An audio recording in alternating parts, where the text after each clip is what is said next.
బాబు ఏమిటి ఈ రోజు హాస్పిటల్ అంతా హడావుడిగా ఉంది? హెల్త్ మినిస్టర్ వచ్చి రిబ్బన్ కట్ చేస్తాడంట. మినిస్టర్లు ప్రజల ఇబ్బందులు చూడాలి గాని రిబ్బన్ కటింగ్ ఉన్నాను గారు. గవర్నమెంట్ మారిన దగ్గర నుంచి రిబ్బన్ కటింగ్ తప్ప పని చేసేది ఏమున్నది? దండాలు వేయించుకోరుడు, బిర్యానీ లాగించుకోరుడు, ఖతం. ఇంతకీ ఏం ఓపెన్ చేస్తాడంట? గుండె జబ్బు కోసానికి కొత్త మిషన్ వచ్చిందంట, దానికి ఓపెనింగ్ చేస్తాడంట. అరే నువ్వు సెకండ్ పోయి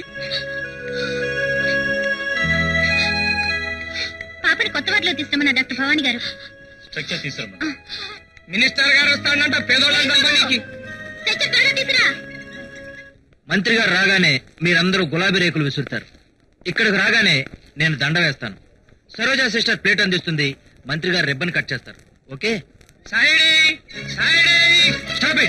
అరే ఎందుకు సార్ ఎట్లా వస్తావు? అమ్మ తీసుకుపోమన్నది. ఎక్కడికి? న్యూ ఎక్విప్మెంట్ తో పాపకు ఆపరేషన్ చేయకపోతే ప్రాణాలు పోయే ప్రమాదం ఉందని చెప్పు.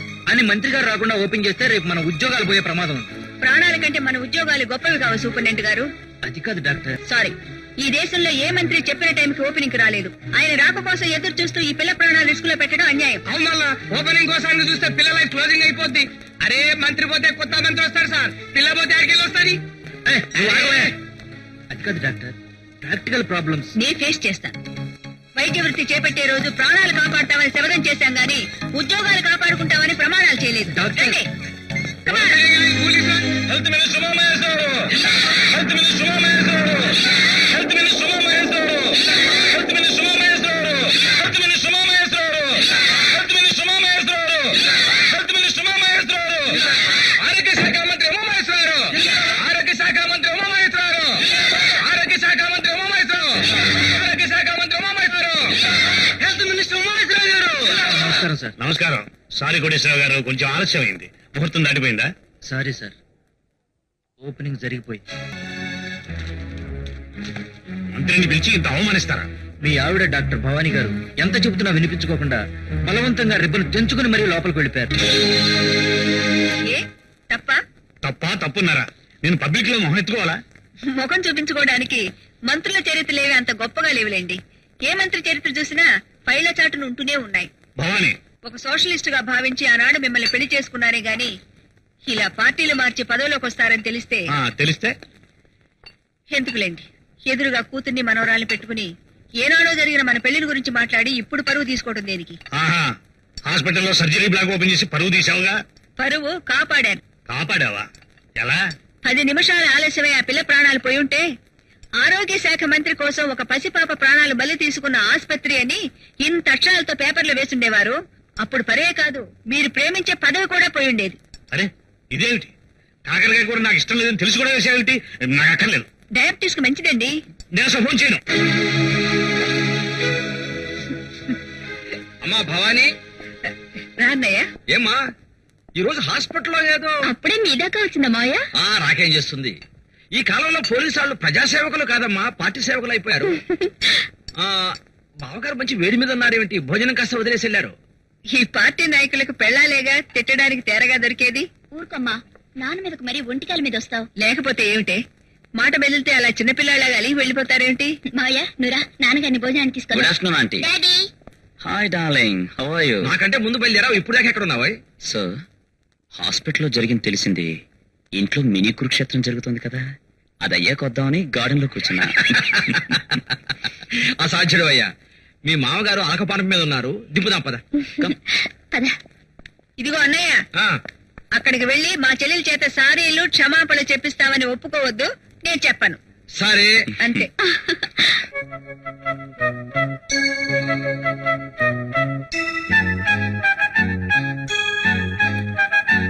బావగారు,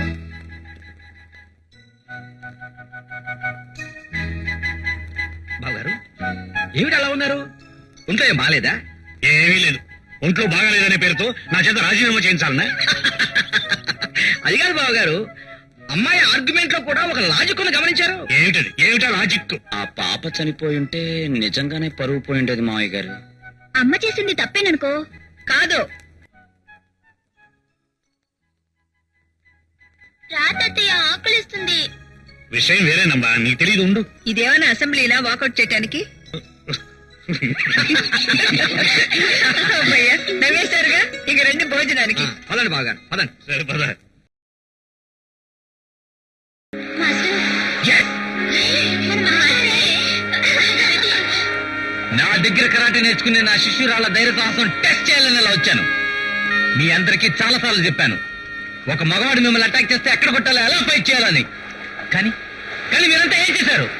మామూలు ఆడవాళ్ళలాగా పిరికి వంటలాగా నిలబడ్డారు. చెయ్యి ఈ రానా ఏకంగా చేతిలో జోడించింది. నన్ను క్షమించండి మాస్టర్ గారు. క్షమాపణ కోసం కదా ఇంత చెప్పింది, ఆత్మస్థైర్యం కోసం. మీరంతా ఈ రోజు నుంచి ధైర్యంగా ఉంటారా? క్లాసెస్ మానేమంటారా? వద్దు మాస్టారు, ప్రాణమైనా ఇస్తాం గానీ ప్రాధాయపడం మాస్టారు. Okay good. మీ అందరికీ సైడ్ కిక్ చూపిస్తాను. ఓకే, భయపడద్దు బామ్మ, దీన్ని కరాటేలో కంట్రోలింగ్ ది కిక్ అంటారు.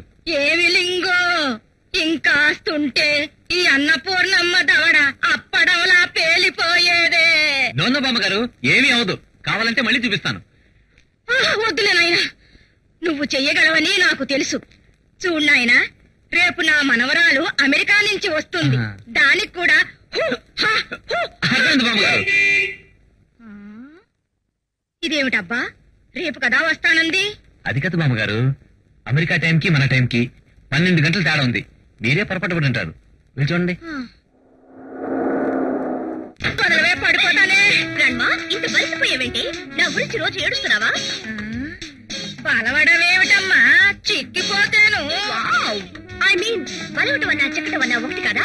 ఏడ్చినట్టుంది. అమెరికా వెళ్ళగానే నీ తెలుగు తిరగబడిందా? వీళ్ళెవరు? కూలివాళ్ళ? వాళ్ళు నా ఫ్రెండ్స్ గ్రాండ్మా, అమెరికా నుంచి నాతో పాటు వచ్చారు. ఈ చుట్టూ మహాల వాళ్ళనంత బరువుగా తీసేయకు. ఇతను ఎప్పుడైనా చూసావా? లేదు. This is super star Michael Jackson. ఈ అబ్బాయి అంటే ఫారెన్ లో జనం కుక్కలైపోతారు. వీళ్ళు ఈ అబ్బాయి పిల్లలు. దున్నపోతుల్లాగున్నారు. వీళ్ళు ఈ అబ్బాయి పిల్లలా? పిల్లలంటే పిల్లలంటే అదే బొమ్మ శిష్యులా? గ్రాండ్మా, వీళ్ళు మన అవుట్ హౌస్ లో ఉంటారు. ఈ దేశం వాళ్ళకి వాళ్ళ దేశం పాప్ మ్యూజిక్, డాన్స్ నేర్పాలని ఈ కడియం కట్టుకున్నాను. అవుట్ హౌసా? అద్దెకిచ్చేసానే. అదేమిటి, పెళ్ళాన్ని కొట్టే మొగుడికి ఏమైనా అద్దెకిచ్చావా? ఆడా మగ ఏడుస్తున్న అరుపులు వినిపిస్తున్నాయి. What is this? What is this? Kung fu. మొదట వాట్ ఇస్ దిస్ అనకపోతే రెండో వాట్ ఇస్ దిస్ ఉండేది కదగా. కమాన్. Shit. See, mister, this is my కొంప. వెంటనే ఖాళీ చేయాలి. I'm sorry. Come on girls, come on. Hey, what is this? ఇది మూడోసారి. ఈసారి ఎక్కడ పడతావో నాకు తెలీదు. 1001 times అంటారు. నేను మాట్లాడుతుంటే నీ పని నువ్వు చేసుకుపోతావేమిటి? ఎవడి పని వాడు చేసుకోలేదు కాబట్టే భారతదేశం 60,000 కోట్ల రూపాయల అప్పుల్లో పడింది. అప్పుడు నేను ఇండియాలో లేను, అప్పులతో నాకు సంబంధం లేదు. మర్యాదగా నా కొంప ఖాళీ చేసేయ్. ఏయ్, ఏం పిచ్చి పిచ్చిగా ఉందా? ఈ హాల్ నాకు అద్దెకిచ్చారు తెలుసా? నేను ఇవ్వలేదే. నిన్ను కన్న తల్లికి తల్లి ఇచ్చింది. అబ్బే, ఏమో, నన్ను పొగుడతావా? నిన్ను పొగడ్డావా? చిచి. చూడు, నీకు 24 hours టైం ఇస్తున్నాను. మర్యాదగా నా కొంప ఖాళీ చేసేయ్. అదర్వైజ్ నిన్ను ఎలా ఖాళీ చేయించాలో నాకు బాగా తెలుసు.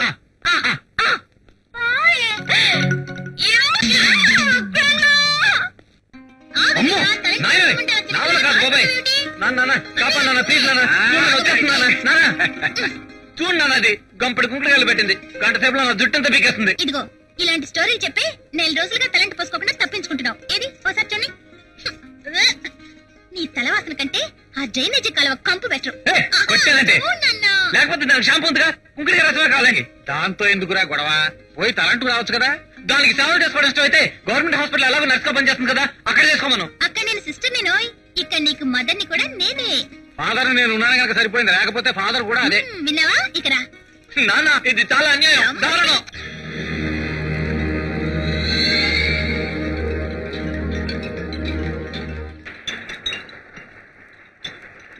గురు, పగలపూట మన చేత సెలైన్ బాటిల్స్ నింపి వ్యాపారం చేస్తున్నాడు. రాత్రిపూట మన చేత మళ్ళీ కొన్ని సెలైన్ బాటిల్స్ లో సారా కూడా నింపిస్తున్నాడు కదా. లాభమేంటి గురు? ఒక సిలైన్ బాటిల్ ఖరీదు 20 రూపాయలు రా. ఇందులో పట్టే సారా ఖరీదు 40 రూపాయలు. పైగా దొంగ సారా దర్జాగా అన్ని జిల్లాలకి సప్లై అయిపోతా. అమ్మ బాబాయ్ ఈ లెక్కన బాగానే మిగులుతుందన్నమాట. వెనక దొంగ నోట్లు అచ్చు వేసిన వాళ్ళు కోటీశ్వర్లు అయ్యారు. ఇప్పుడు సారా కాంట్రాక్టర్లు కోటీశ్వర్లు అవుతున్నారు. రే నోరు మూసుకుని పని చేసుకోండిరా.